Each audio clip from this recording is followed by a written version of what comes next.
The Red Review is brought to you by Growth Ignition, the transformation consulting, training and enabling tech firm in the work-winning space, and their product set, the Bid Toolkit, the online bid processing guide with APMP accredited training and tools to download. So hello and welcome to the Red Review with me, Jeremy Brim. We've got a Christmas episode. I've lost a couple of people. I was meant to have a couple of others on, meant to be a bit of a panel, but we've rationalised by error, lost some people along the way. So welcome, Julian and Jack. Welcome to the podcast. Thank you. Hello. Let's do introductions first of all, and then we're going to do a bit of what we've found this year, things we've learnt this year, and then we're going to do a bit of what we're looking forward to next year as the round out towards the end of the year. But first of all, Julian, if you wouldn't mind just introducing yourself first of all. Who are you? What do you do? So my name's Julian Henley. I'm a partner at Ride a Little Bit Bucknell. I focus mainly around the work winning and generally around public sector. So I'm a sector lead for our public sector and also run all our national frameworks as well. Very good. Good to have you along. And the old hand, Jack, who's been on before. But let's reiterate. Tell us about yourself, what you do, Jack. Not as old as my beard would suggest. And also, can I just point out that given this is a Christmas episode, you could at least have put a bit of tinsel over your old telly in the background. But anyway. Yeah. Sorry. You're not sorry. But anyway, I am Jack Strickland. I am the founder and director of The Whole Nine, which is a brand, bids and marketing agency. Very good. And there's a whole episode that you can listen back to where Jack and I talk about what his business gets up to, which is very exciting, and secured a major deal this week. So very pleased. It is. Yes, thank you. Very good. Very good. So what have we learned this year then?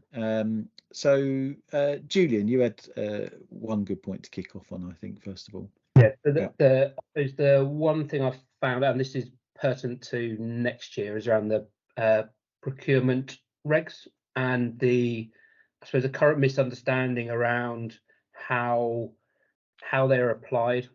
So we've had a series of changes through COVID. I think clients don't really understand how they are supposed to be enacted, how they comply with them, and as they're changing now in the future, I think that's going to cause even more confusion, I think, into the future.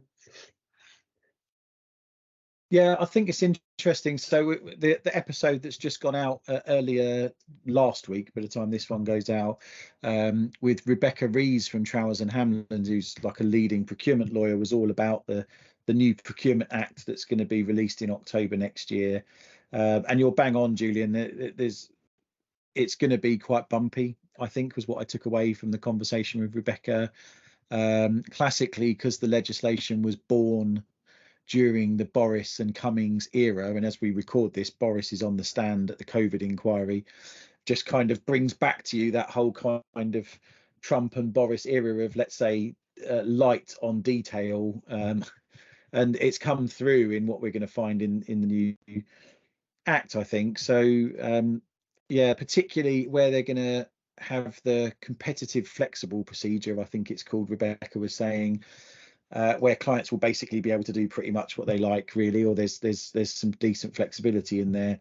That coupled with, at the same time, they're changing the order of precedence between the act itself in the current generation is the ultimate king in a legal procedure. If you challenge the procurement, the tender documents are below that. They're going to switch that around so that the tender documents are king. So the client's tender documents will be absolutely paramount in any action you take against the client moving forwards, was what Rebecca said. And so that's a bit concerning, because as we all know, clients can be a bit variable on the quality of that stuff. So her advice was to get ahead of this with your clients. It's probably a bit of capture, really, is try and influence your clients on what good procurement will look like in that new world, which will mean that we need to get up to speed with what we think good could look like and influence them with it. So we need to read the act, take on board some training on it, probably twice soon, early next year, and then May, June time when the secondary legislation, the meat on the bones comes through. It's there's, with all these things, there's opportunity for us as suppliers, but there's also quite big risk with clients not getting this right. And I think clients are all pretty terrified of not wanting to be the first one that ends up in court and becomes the case law in how not to do it. So that's definitely stuff that's been going on, and what we've learned through the consultation, and then it getting royal assent, and then next year on where it goes from there. So do listen to the last episode with Rebecca, but it's going to be interesting, isn't it? Because clients certainly haven't been great at sticking to it. What are the main risks in terms of it changing? Then I'm interested in the answer to this myself, Julian.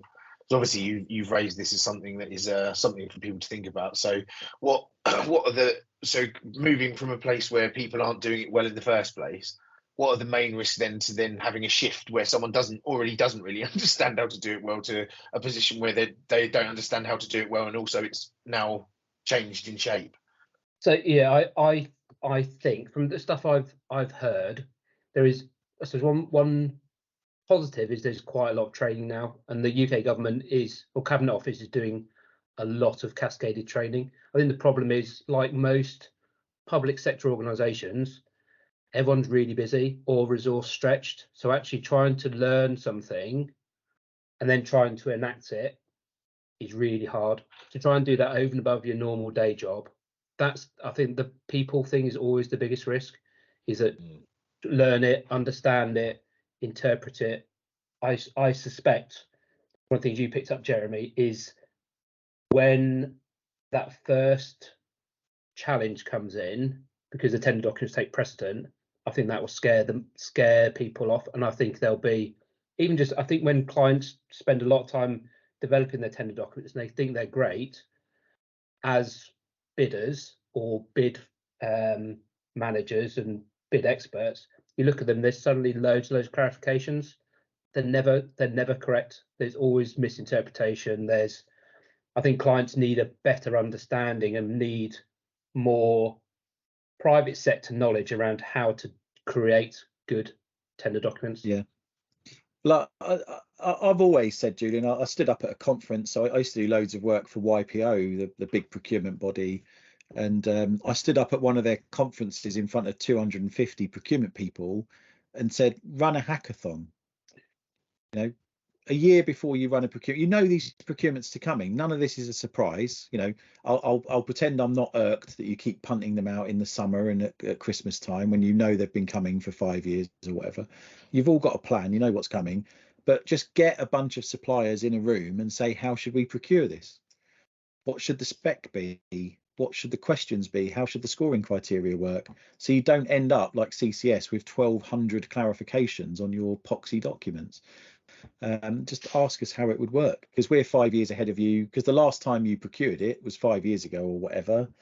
You can't just lift and shift what you did last time. The world's moved on. There's new PPN notices, there's new stuff happening, new technology, new thinking. And so, I think that's part of the answer, because we're still getting, I laughed and you probably smirked, Julian. There was stuff in the news last week about MPs on a select committee going, the payment terms in construction don't work for MMC. And you're like, oh, lightning bolt, where did you come up with that idea? It's only like been going on for about 10 years that you can't get MMC projects off the ground because you want to pay us over here when we need the money now.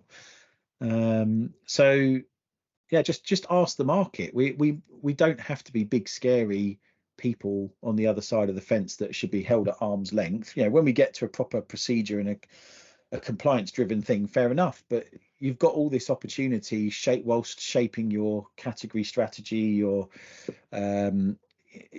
your needs, your requirements, and your approach to procurement. Just ask the market. You don't have to listen, but I bet you'll learn some stuff. I think the new regs have got to be a new world for that. Isn't part of the problem though that people are doing the opposite and gaming the system to make it harder rather than make it more applicable? You just mentioned CCS. The reason there's so many clarifications on it is because they deliberately made it hard to respond to. So of course there are clarifications because people are terrified of completing it. So that's the opposite of what you just said. It's not. It's Yeah, not yeah, making yeah. it. It's not making it more suitable or accessible. It's making it virtually impossible to respond to, which is quite the opposite. So if anything, we're going in the other direction, aren't we? I think, like, I've spoken to Jeremy about CCS in particular. I think it isn't difficult, because it is just it's bidding 101. Answer the question, you'll get the marks, Yeah, that's and that's true. about Well, as simple as it is. I suppose that is true, but then I've heard someone involved in the composition of the questions themselves admit that they deliberately make it unsettling for a normal person. Yeah. But yeah, but for a layman to look at, it just seems very challenging because it's so restrictive. You're probably right. In many ways, it is the simplest thing in the world, but it appears to be. It feels as if you're being hoodwinked somehow. Yeah, Which, yeah. I think it does drive people away from the traditional copy and paste. I've got an answer like this, actually, which That's probably from a true. Yeah. bidding perspective is exactly what you tell people, in terms of you might have stuff on the shelf, but don't copy and paste it. Write it, Mm. answer the question. So CCS does drive the problem is around character count, and Jeremy and I have been through this. The character count, once you read it back, it just doesn't make any sense. But it is as simple as it says, here is what we want. You'll get full marks for answering that. Simple. Yeah. It's not difficult. No, it is difficult, but ultimately it's not difficult. It's not rocket science, No. certainly. It's just fiddly for Yeah. CCS bids as a specific. But other clients are. You're quite right, Jack. Other clients do ask questions in certain ways to make you really think, and to make sure that you understand their world using their own language. You do get procurement people that ask the same question twice, or very similar questions, because they're testing you for consistency. We had that on a defence bid together, didn't we, Julian? Where we needed to say the same thing twice, and it needed to be uniform. So yeah, that's definitely a thing. So that's interesting. I think something else I've learned this year, or reflected on, coming back the other way really, with procurement people, and particularly their emotional and technical buyers, the commissioners, the people in the organisations, whether it's local authorities, central government, etc., or in the private sector indeed, is that the gravity of making that purchase decision. So the realizations come home to me that these people on the other side that are reading our bids, if they get it wrong and bring on board a partner for the service or product or supply or whatever it is they're procuring, and it goes wrong for their employer, that could be career defining. It's as big a purchase decision for them as it is buying a car or maybe even a house, because if their CV gets tarnished with, you bought that partner in and they completely screwed up this construction project or IT project or whatever it is, and the business had a big problem as a result, you could get fired. You certainly might not get a bonus, and you might get moved sideways, whatever it might be. So when I'm training people in capture and bidding, there is something about being respectful of that, and understanding that you really need to put some effort into building trust with people. It's very much a human sport.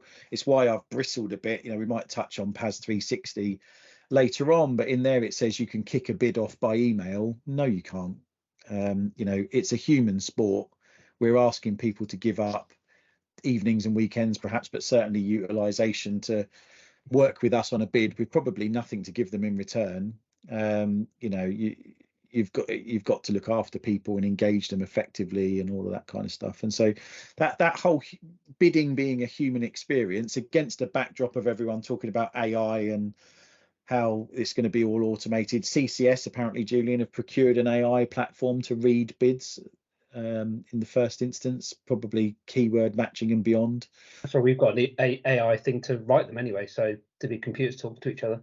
There'll be robots talking to robots, and that's fine, and that's why I think captures the future for bidding people. Because the robots can't replace building relationships and trust and shaping things and understanding. So that whole gravity bit on the client is interesting.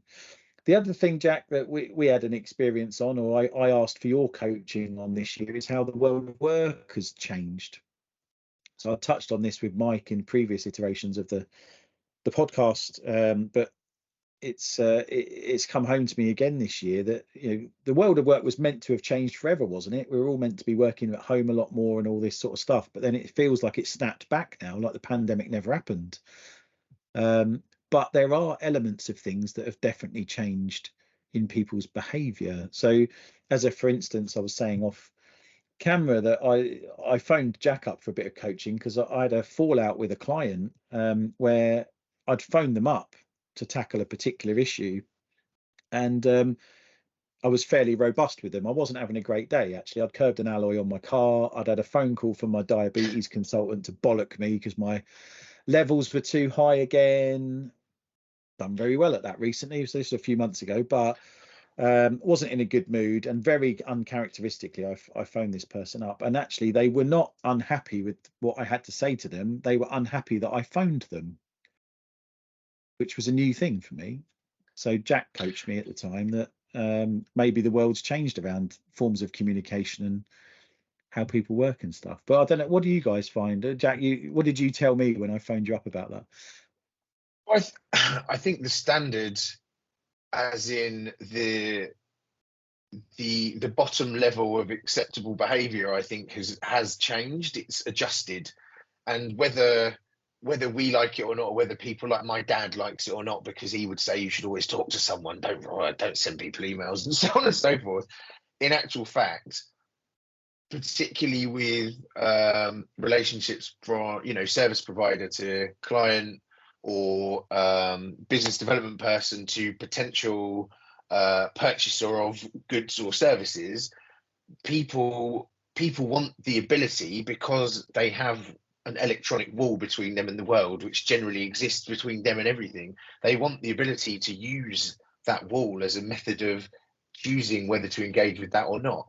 And whether you or I or anybody else, or Julian or anybody or my dad, think that that's right or wrong, that is the way that things are. And in my last role, actually, there was a few conversations around somebody who very much preferred to phone somebody up, and the conversation taking place that, look, you will make people feel uncomfortable doing that, because people are not predisposed to making phone calls anymore. They're just not.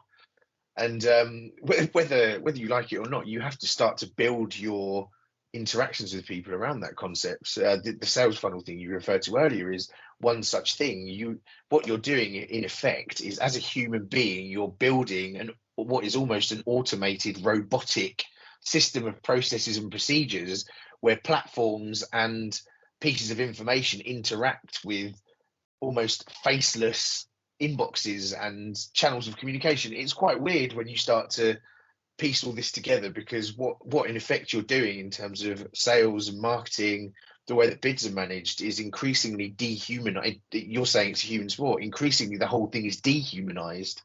Yeah, it's, you know, it's raising a piece of information and showing it to someone, and then choosing whether they just immediately face away from it or engage with it. But you very much have less of those options at this stage to directly interact with someone. What you're saying, you know, relationship building and so on and so forth, the opportunities are becoming fewer and fewer for that, just by virtue of how this is changing. And that is the bigger thing. You know, obviously people are being dragged back into the office, and that's a very real thing that lots of people I know are seeing. But the interaction thing from one company to another has almost completely shifted since the pandemic.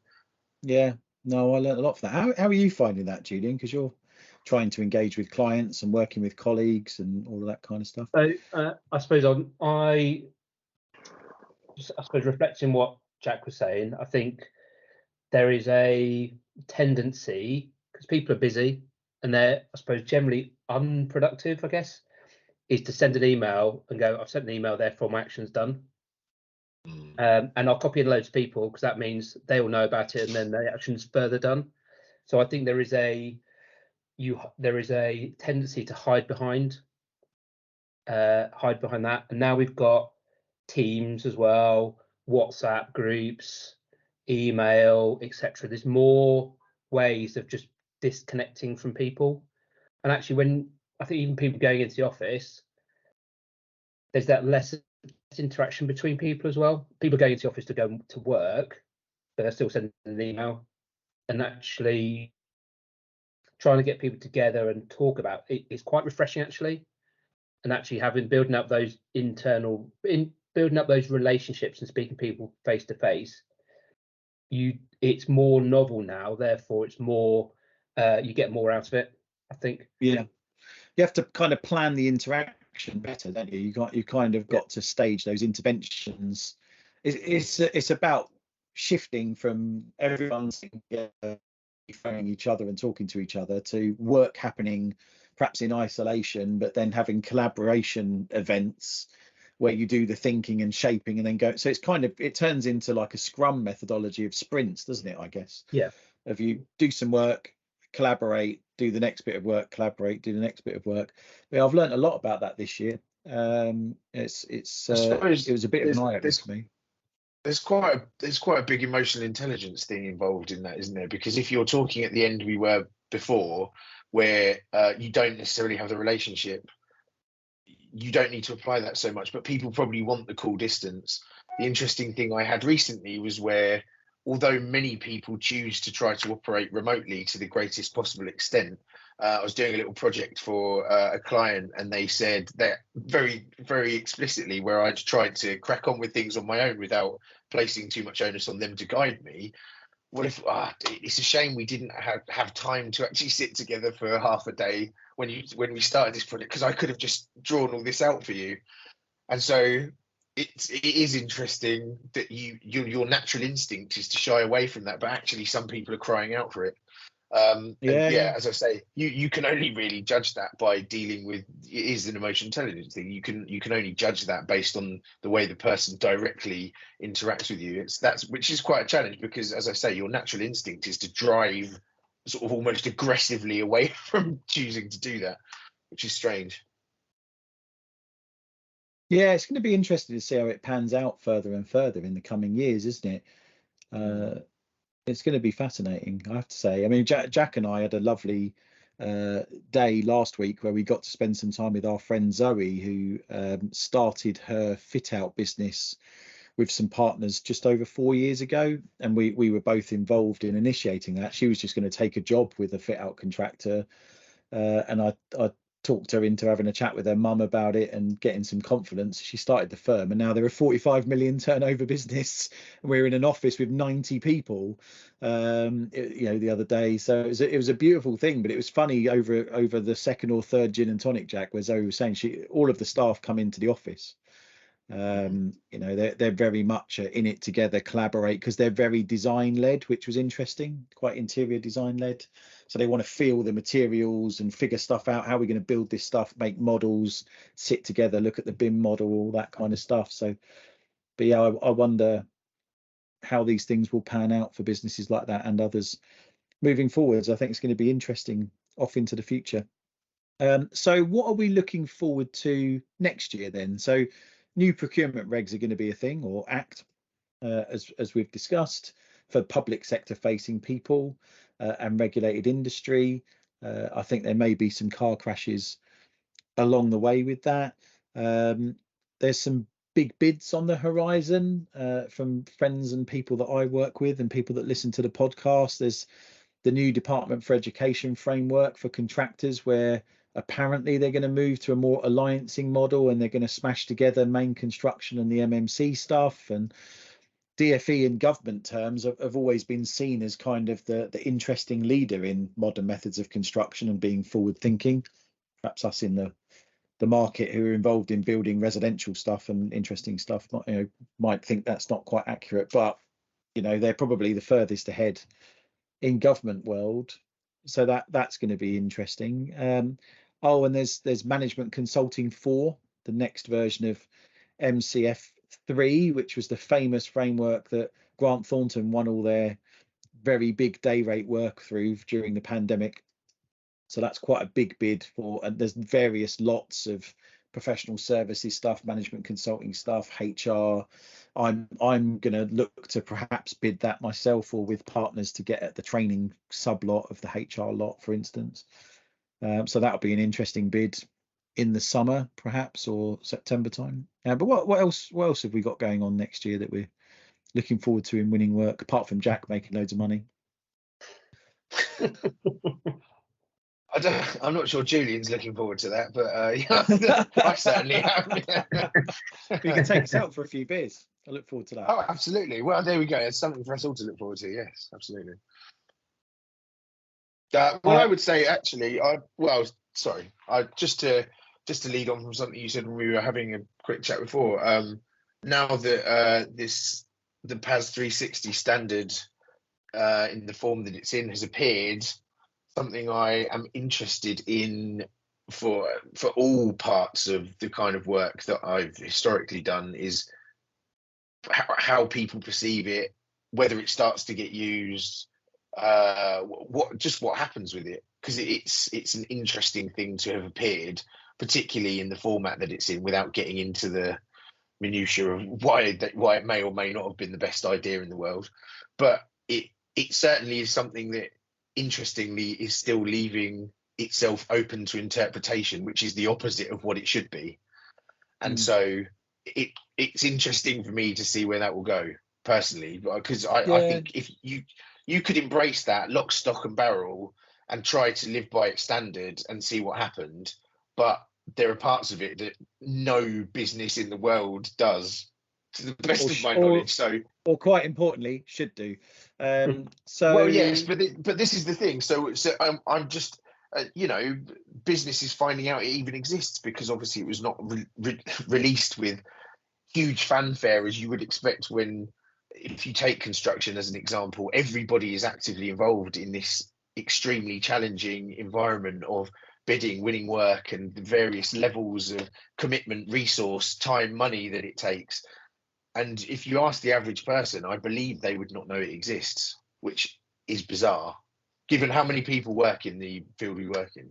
It's absolutely bizarre, but yeah. So, well, there's various things. So obviously, people can look at our website at the Growth Ignition, growthignition.co.uk. And if you go to the thoughts page, there is a page in there on the PAS 360 webinar that I ran, where we took the whole thing apart and talked through some of the issues, etc.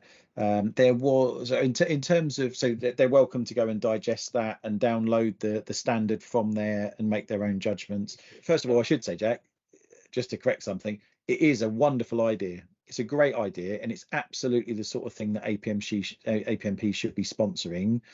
It's just that it received 600 comments in the consultation, and it appears quite a number of those were not enacted. And many of them were perfectly sensible comments that perhaps should have been. And so it doesn't reflect what many of us would understand the role of the bid manager to be. It doesn't talk about bid writers, despite them being 60% or more of the membership of APMP. There's all sorts of bumps in the content itself. I did a drop-in session call this week for clients that I've delivered training for. I had about 8 people turn up, I think. And somebody on that call was somebody who'd been on an open bid writing training course of mine, who works for a very immature business, and they were going to do exactly what you said, Jack, take that document to their chief exec and say, this is what we should do. And I was like, this is exactly what I was going to say. I don't think anybody who's ever even touched on the world of bids would say that it is a bad idea. It clearly is an excellent idea. Yeah. But it's incredibly dangerous to release it in a format where someone who doesn't know the difference between good and bad is embracing every single tenet of it and trying to use it, because there are numerous sections of it which businesses don't do for very good reason. Yeah. So that it's just dangerous for people, and that I don't like the idea of someone sitting poring over that, thinking that that's what we're all doing or that's how businesses operate, because it isn't, and that's sad, really, in a way. Yeah. But so I'll do my best to get it fixed, and that's the undertaking, because it has. It's all reflected... on you. Thank you very much. Success or failure is resting on your narrow shoulders. Well, no, it's actually quite important for the business that I get it fixed. So we're on the case with that. It'll be fine. It's all good intentions, and we should bear in mind it's volunteers. The people who wrote it got paid to write it, actually, so it's not absolutely accurate. But everyone's trying to do the right things. It's just not quite panned out, so we'll get it fixed. So that's the thing. What else? Oh, I guess the small matter of a general election maybe next year, or the way things are going, maybe sooner. I don't know. I think personally, I don't think anything's going to change. Even if when Labour come in, they'll come along and go, look in the cupboard and go, oh, there's no money. Still no money. Yeah. And then effectively rebadge some of the Conservative stuff around levelling up and funding, and we're going to do more money to the NHS, but the money's not there. So I had a chat with, I can't remember who I had a chat with, is around PFI, and maybe it was on a conference, and there was a lot of bad press around PFI, but the premise, and if you remember back 20 odd years ago, it was a boom time for construction. And if you take the PFI buildings that now exist, are so much better than probably what they would have been. So it's been a bit of a money pit, but actually for our world in terms of built environment, construction and better assets, it was a boom time. But maybe that's the way. Maybe that's a PFI, PF3 might be the future. Who knows? Who knows? Well, we certainly can't, as a country, build all the things that Boris said we were going to. It's just, you see stuff about the National Hospital Programme, and they're recruiting or procuring a new bunch of consultants, a programme partner for that. And it's like, boys, why don't we just do some basic maths? Like, how many project directors are there in this country that you would trust with a hospital job? I can tell you now, it ain't enough. So it doesn't fucking matter how many consultants you procure.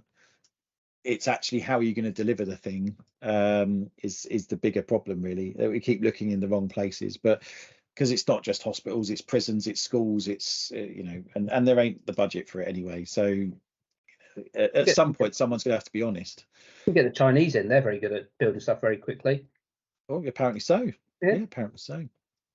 Maybe there's something to learn. Well, I know the whole MMC thing's meant to unlock it, but that's a whole industrialization problem in itself. So that's all fun. So yeah, but I do feel very sorry for people that, like you, Julian, that have to do business planning in a world with very thin policy on the table. And from anyone, it's not about who you vote for thing. Actually, we're pretty thin on the ground on in terms of high quality politicians and depth of thinking and policy. It's bloody difficult. I say to my clients, I can help you so far, but actually you need a policy advisor, a political advisor, not an economist, to help you with this, because who knows where it's going to go. But like you quite say, there's not going to be oodles of money, so it's going to be about prioritization and bang for buck and all that stuff, like it's always been, I guess. So that's fun.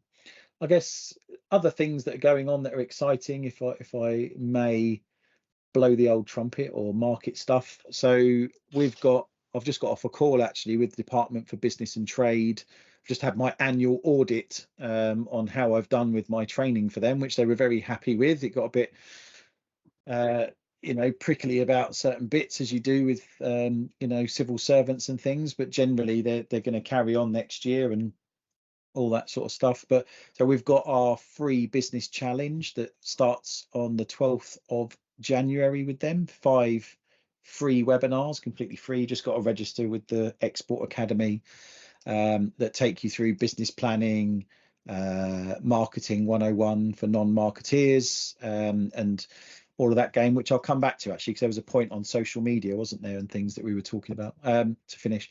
So we've got that free program coming in January, and then in February we've got our bigger paid program, our mini MBA, the business growth program that's just started marketing, that people are welcome to join, that takes you through that whole work winning arc. But the exciting bit, I guess, for the listeners is we are going to have a summit on probably the 8th of May. I'm going to see the venue on Thursday next week, which will be work winning wide. So business growth, growth ignite summit, all about business growth, where we'll have panel discussions and discipline leaders from across market research and business planning, marketing, Maybe Jack will do a bit on that if I ask him nicely. Key account management. So I've got ACAM, the Association of Key Account Managers, it wrapped in to run a panel on CAM. Capture, which obviously I'll probably try and steal the limelight on. And then maybe one or two bits on bidding. I can say we've just secured Hobbs as a key exhibitor and sponsor. Dave has just done a deal with me today, so that's great. We've obviously got the support of Bid Solutions and the department already. And then interestingly, APMP, Rick, the chief exec, has committed to support us with a bidding panel from their perspective too, probably personal development type stuff, I imagine. So that's all in shape, being shaped, developed at the moment. But we've got more exhibitors, partners to join us, more things to come on that. But there'll probably be a panel discussion on the new procurement regs then, because that will be around the time the secondary legislation is landing, etc. as well. So I reminded myself when I was talking about that, because we happen to have just we've soft launched a new marketing training course from Growth Ignition that Jules, my wife, delivers on marketing for non-marketeers. And when we were talking prep earlier, before we started recording, we were talking about the company persona versus social media, I guess, Jack. So there was a point around how people that work for companies share the message on LinkedIn, etc., which was interesting, and what you're finding with that. Yeah, I think, well, we were obviously talking about the last couple of years. I think this has definitely become a bigger thing. I think where definitely certain marketing channels of communication, LinkedIn is a great example, it's become less about having someone manage it in the background and just ensuring that there's a consistent stream of nefarious sort of content being churned out, to quite senior and older people actually asking about what are the analytics on the website, what are the metrics on LinkedIn, how many followers have we got, how many impressions per post, what is going on with that, how are we going to get more, and so on and so forth. This is definitely becoming something that people are preoccupied by that they never were in the past, and it's been an interesting sort of a learning process for me, I suppose, in terms of the breadth of people who actually care about this stuff. And seeing it in quite a lot of different places, that has been interesting, and perhaps goes back to a post-pandemic world, I suppose, where there is now, or rather we have to find ways for remote interaction combined with personal interaction, and I suppose that's very much a personification of it, where you interact in this way, perhaps build a relationship up and then meet in the real world. This is theoretically what LinkedIn is designed for.